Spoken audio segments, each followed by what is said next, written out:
welcome to the next in my series of Friends with Polaroids. I'm here in the German city of Essen, a former industrial coal mining city here in Germany. And why am I here? I'm meeting my friend, the one and only Julia Beyer. You have to hold it against the light. 1, 2, 3. It's awesome. Even better. Yeah, this is actually my favorite filter. It's like my magic fairy one. I mean, in terms of your filters, how many do you have? I have no idea. I've known Julia Beyer's dreamy Polaroid work for over a decade now, and I'm glad to say along the way we became friends in Paris in 2018 and have been since talking about all things Polaroid, be it cameras and films and techniques, and essentially just geeking out.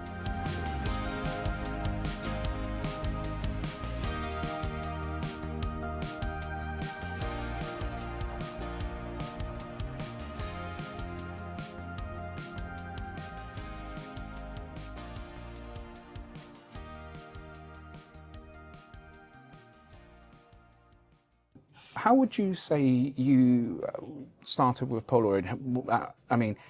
I mean, we all have our sort of stories about how maybe through nostalgia or through a friend or something like that we started shooting Polaroid. What was your story and how did you begin with Polaroid?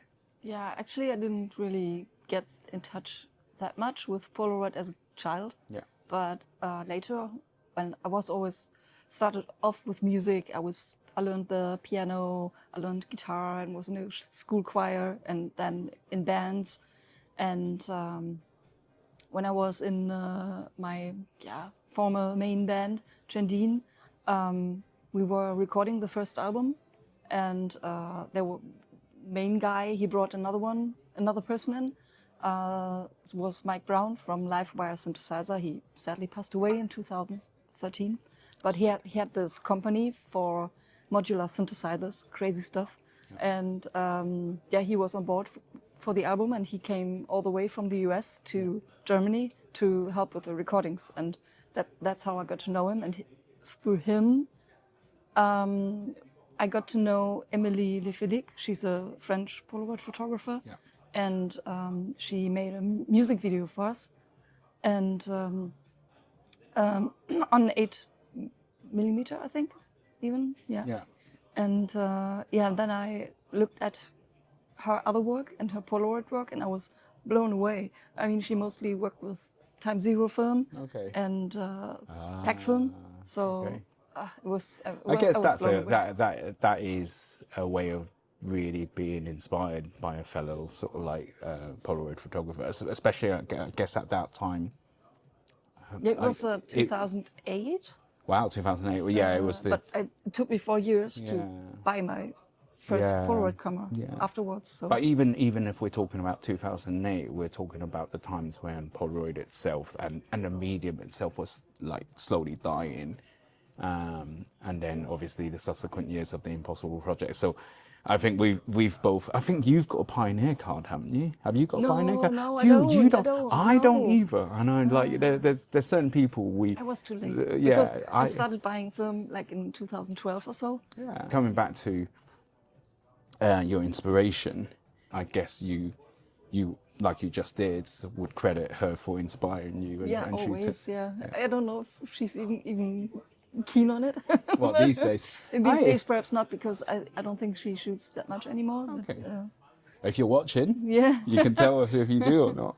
Actually, that's actually pretty much interesting now, because I think you still shoot a lot of like bands and everything like that. Yeah. So the music part is still in there. Yeah, absolutely. I mean, I'm not in bands anymore. I stopped doing that because, Polaroid photography is just so much more rewarding for me.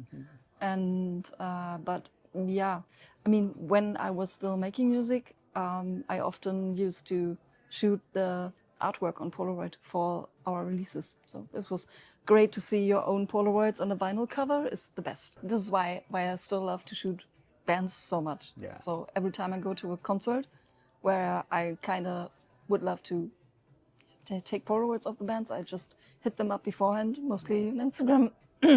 And most of them, they actually agree, and they use the Polaroids for promo stuff or something, and yeah, that makes me super happy. What's our shooting location today? It's like several lakes in Duisburg. It's called Sechs-Seen-Platte.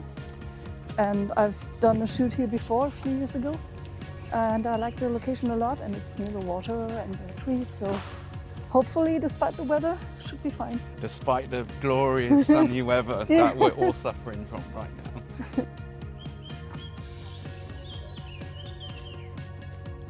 What are we shooting today? What are we shooting with? Yeah, we have the Mint SLR670S, which Great is one of choice. my faves, and also the I-2.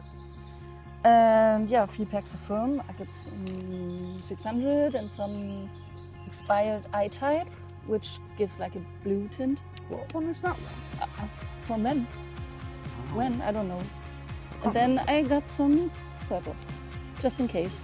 And you know, all my filters. Oh, and I took the Go too, just for fun. And yeah, this is one of my favorite filters also. Yeah, love it. How would you describe your work with Polaroid medium? Oh, I think it's always hard to describe your own work, but I'm putting you on the spot right here. yeah, It's yeah. the third person perspective. but I think it's very dreamy and it has some kind of surreal, sometimes even psychedelic aspects to it. Why do you shoot with filters? What makes it so special for you? Yeah, because I think for me personally it's a bit boring to show the things in front of the camera as they are. Yeah. So I just love to alter them with expired film or filters because reality sucks.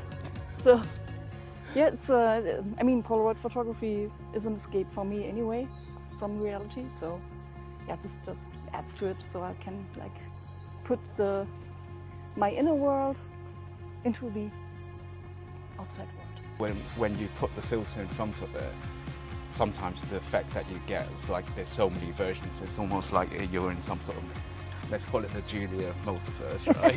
Yeah, I like that. I think that's what it is, isn't Yeah, it? that's You true, see yeah. so many different things that and you I've been don't. told that when they see photos of me online, they instantly recognize, oh, that must be a photo. Yeah, of because Julia. you're the queen of the filters. Yeah. That's why.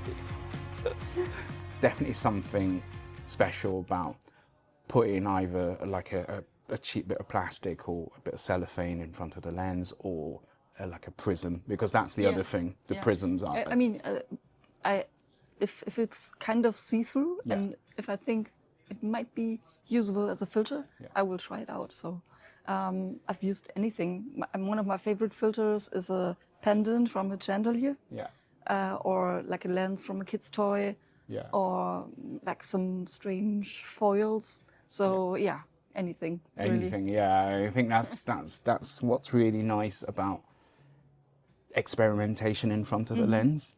And I think with that, I would say this needs me nicely on to ask you, what's your favorite camera to use with the filters? Would you have a favorite? Certainly an SLR. Yeah. So it depends. But why an SLR though?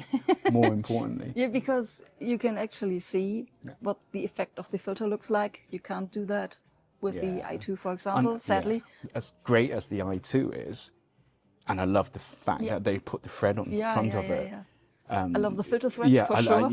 We've both put filters on front of ours, but it's almost like guesswork because you almost have to like look through it with your eyes. But by the time you put it onto the front of the I-2, it's kind of like, oh, it's real guesswork because you never get to see what the filter effect looks like. And that's why, like you said, the SLRs, the SX70s and the Mints of this world are much better cameras for sticking a filter in front of.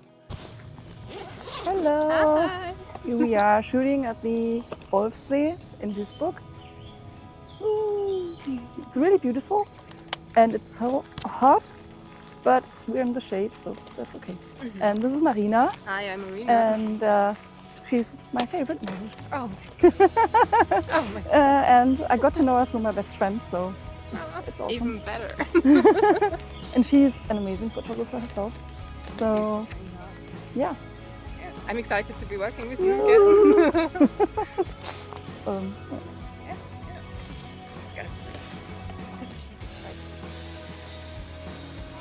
Okay. 1, 2, 3.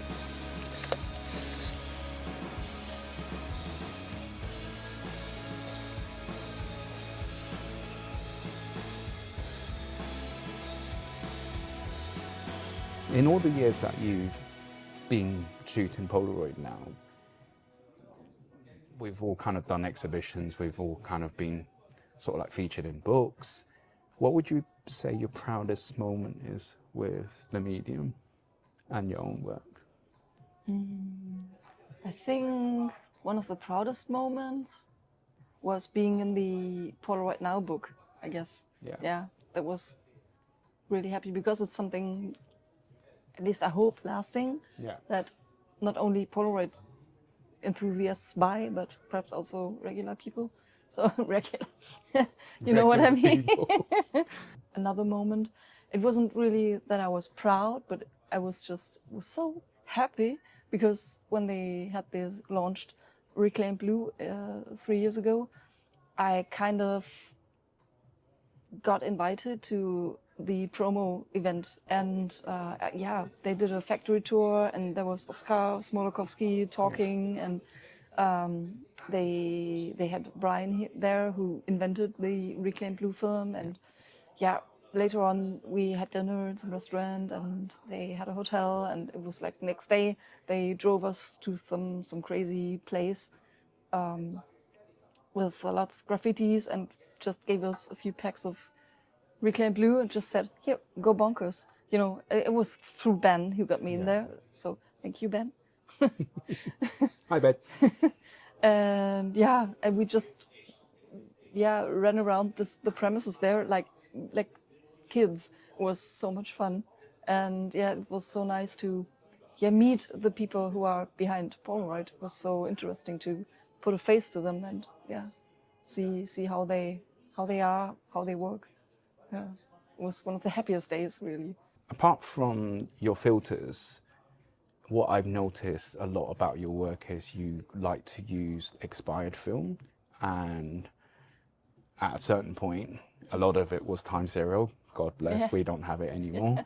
But I noticed that you really like to use film that isn't perfect. In fact, none of your shots come out at the end look perfect in the traditional sense, and so because I, if I wanted a shot to look perfect, firstly I wouldn't use Polaroid film. Yeah, that's true. That's entirely true. And secondly, I also wouldn't use Instax. But No offense. no offense. But yeah, and especially when the film is expired or I use filters, it looks interesting, more interesting, right? I mean, I'm not saying that the subject I'm photographing isn't interesting enough, but yeah. But what I mean, I only had the opportunity to shoot time zero once, and I know in those 10-ish shots what I liked about it. We're going to show some in a second, but like we've seen some of like your amazing work. I think it's the words that I kept on hearing when I never shot it up, because like I said, I only had a fortune to shoot one pack of it, was flames. And I always thought to myself, how the hell do you guys do this? I just kept on looking at. It was just in the film. Yeah, it was just in the film, and it was just. I think it was just the central pod, the way was it because of the 3 pods? No, I think I got some shots where the yellow flames were nearly all over the image.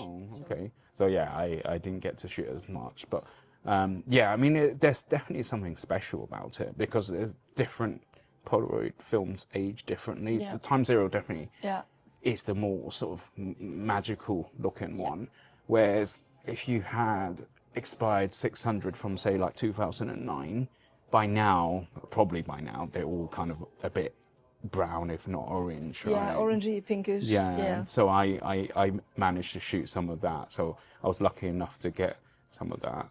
But yeah, I mean, I think the days of the original Polaroid film from like the noughties, I think if you still have some now, you probably should shoot it because I would say the same.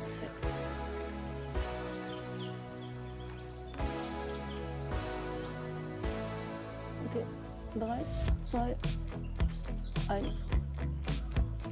Yes. Sorry. This is what a Julia Beyer shoot looks like when you see it through her filters.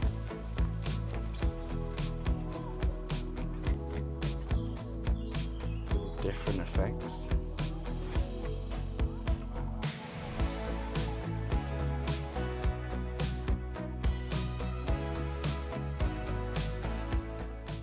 How many times have you worked with Julia? Oh my god. I'm not quite sure. I think it must have been about 4. But I think if anybody knows Julia's work, they've seen you in Julia's work before. I swear one time you was wearing a hat. That's the one I'm thinking. Yes. I got it right. The break. If film photography is already a niche, Polaroid photography, or instant photography at that, is a niche within the film niche, how would you describe the community and how have you felt with working with the medium and meeting the various people and just being part of that Polaroid community?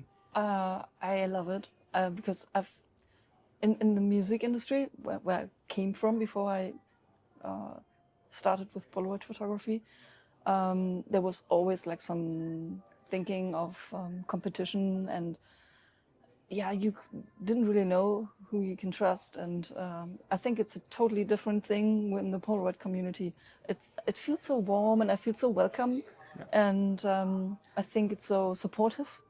And I just love to meet all the other Polaroid photographers and geek out and shoot photos of each other, and it's in so a much way, fun. that's why I'm doing this. It's because I want to meet different Polaroid photographers who have different shooting styles. I mean, you always have the guys in these Facebook groups who are like, man, the film is shit. And I'm like, oh, shut up. What you are seeing is Julia Beyer's own Polaroid wall. It's really nice in a frame. And I'm so privileged to be showing this to everyone. But there's already some of my own favorites of her work here. But Julia, what is your favorite? Yeah, I think I'd always say is this one. This one, Because let it's me draw. kind of my Yeah. it's a perfect shot for me. Yeah, no, I love it. It's how did you? Was that through a filter, or was it? It looks what it looks like. It reminds me of those, what they're called, the ones in the 80s where you turn the little eye. Kaleidoscope. Kaleidoscope. It's Sorry. sort of in kaleidoscope. It's just 3 small mirrors taped together to a triangle, and I shoot through that. Oh wow! Yeah. Wow. And yes, this is, you can see loads of Time Zero on the wall. This one was on the album cover of my band. Wow. Oh, that, Yeah. yes. Oh, I do recognize this from one of your videos that I saw. And this place, where is that? That's amazing looking. It's near Duisburg. It's like also like a former coal mining site, like in the middle hill. It does actually look They like built this thing on the hill and made like a cultural space out of it. So it's like an installation. It looks like a roller coaster, and you can walk on it. You can walk on it? Yeah. Wow. Okay, it's probably not as high as I thought it was then, because I'd be fearful of heights. There you go, Angelina's here. Yeah. I remember Angelina. But one of my favourites is coming up on this. I love that as well. Just love, one of the other things I really like about your shots is they're psychedelic, but they're very colourful as well. You've got lots of colours going on in your shots. And I've always been quite a colour fan, if I can help it. So there you go, there's Julia's Polaroid wall. I'm going to do some quick fire questions. Okay. And you've got to answer it under 5 seconds, because some of these might be tough. Okay. Right. If you had to choose between Time Zero film or your filters, and you only had one option, which one would it be? I think filters, because it's more flexible, more variant. There's more variance to it. Okay. Yeah. The Mint 670S or the I-2? The Mint. yeah. I mean, I love the I-2. I really do. I take it along very often. Yeah. But yeah, as I said, when I'm working with filters, yeah, it's not optimal. Yeah, it's better to work with the SLR. Blue, green, or purple? Which one would you reclaim? The blue, but the purple one is very close. Yeah. Very close. Yeah, Wow. yeah, Okay. yeah, yeah. Yeah, I know it's a bit more temperamental, Yeah. so to say, but yeah, Big I lo- really big- love the colors. Big love to the blue. I mean, I think Yeah, if yeah, it's. I loved it. don't know if you guys are ever thinking about what's the word? Re-releasing the reclaimed. Well, it sounds kind of wrong, but let's say if the Yeah. reclaimed ever did come back, Yeah. I'll be all definitely up for the blue because the Yeah. blue is amazing. So, I mean, one question I've been dying to ask you is, how many pints would it take you before you start seeing as many people as you do in your filters? Is that even a thing? A lot, I guess.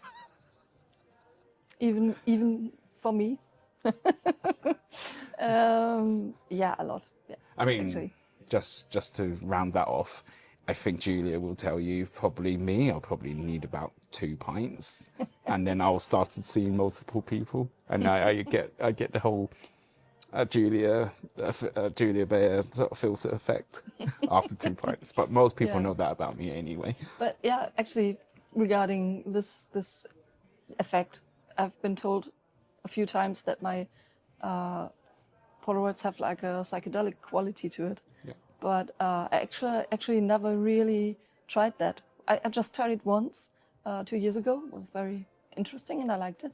But I'd really like to delve into this more, actually. But some people were like, think the you question- never tried it, but you look at how your photos look. And it's, But the most important question for people out there then is, did it look like anything that your photos no. look? They were very mild ones. They were like gummies, and Yeah. it was very mild. Just the lights were very intense. It was interesting. I mean, I was going to ask you whether if you had a choice between singing or Polaroids, be it as a profession, which one would you choose? Yeah, definitely Polaroid. Yeah. I mean, I've done the bit with the singing, and I'm done with it. Seriously. Yeah. If you only had one Polaroid camera and one film stock, what would they be? I guess, well, that's a hard question because the Mint doesn't have a flash.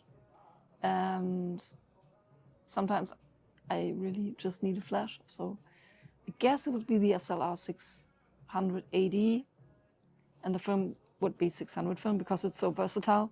And I mean, through the filter stuff, I can change it to anything I want. So, yeah. I totally got that one wrong. I was expecting her to say Times 0. and Mint 670. But actually, no, you're right. I think the 680 holds a place in all Polaroid photographers' hearts because it's, even though it's long and it's cumbersome, the sonar, if you want to hit someone straight away, and you can use manual too, and then the flash on top of it, it is, in effect, it is the perfect Polaroid camera with the 600 film. I think it is due to the fact that it's so fragile that so many of us are kind of a little bit, I don't want to, But yeah, you're right. I think you are right. Why do you think Polaroid or instant photography matters in this day and age of AI? Yeah, because it's, as you said, and I really hate AI with a passion. I don't want to use it, and because it's, in my opinion, inherently bad. You know, it hallucinates, it uses up so much resources, and it makes you dumb. And I could go on, but yeah. Anyway, so Polaroid is the absolute opposite. Yeah. Yeah, thank you. The absolute opposite of that, because it's real, it's authentic, it's tangible. Yeah. And yeah, this is the main reason why I think it still matters, and I think it grounds you and it slows you down. I mean, if you take a Polaroid, you think carefully before you shoot, usually, because it's not exactly cheap, but and this is also, I think, a factor. Yeah, I think that's it. I just wanted to remove this thing, actually. What do we have there, Julia? It's a disco ball. It's a disco ball. I've always been meaning to use one. I've never got around to it yet. Yeah, I mean, this one is iridescent, as you can see, so we'll see how this works. I'm sorry, I know I'm English, but what does that word mean? Iridescent? Yeah. Like shimmering, color shimmering. Okay. Isn't it? I think it's a word in English. Some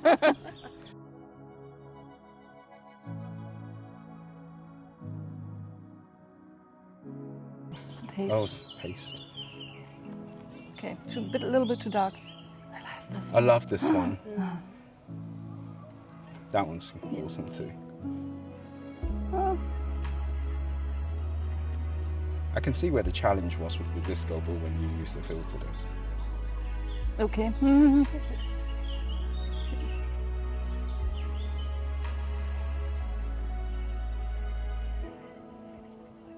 I wouldn't say the Gen 2 was bad. I think it's a lot better than the Gen 1 Go was. That's nice. Yeah. Oh, that's great.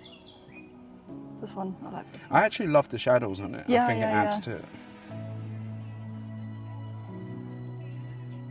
Yeah. That's nice. This one, meh. I could make such an inappropriate joke. I won't though. What? Because I'm male. I'm allowed to make... No, maybe I'm not. You can try, see what happens. Get slapped. That's good. I like that filter actually. That's it. So actually, this side's nice. Because you've got more hair this side, and when you have more hair, I can use that as a dark area. Do you want it in the front or should I put it? Ducky's in the way. Quack, quack, get out of the way. So just more to your face to this direction so I can get the light in. I'm going to be quite close up. This I definitely need the top right of the thing, don't I? Right, so what I'm going to do is I'm going to do that, hopefully. 2, 3.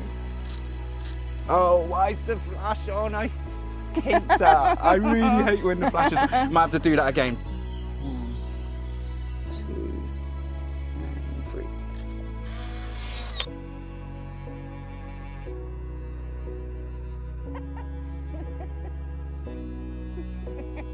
I hope you enjoyed this episode of Friends with Polaroids and getting to know Julia and her amazing work and seeing her photography in action with the amazingly funny Marina. Thanks to both of them for being part of my series. Be sure to check out their respective work, links are in the description below. Thank you for watching, and if you like this video and would like to see more, please help me by liking, commenting and subscribing. Until the next one, thank you.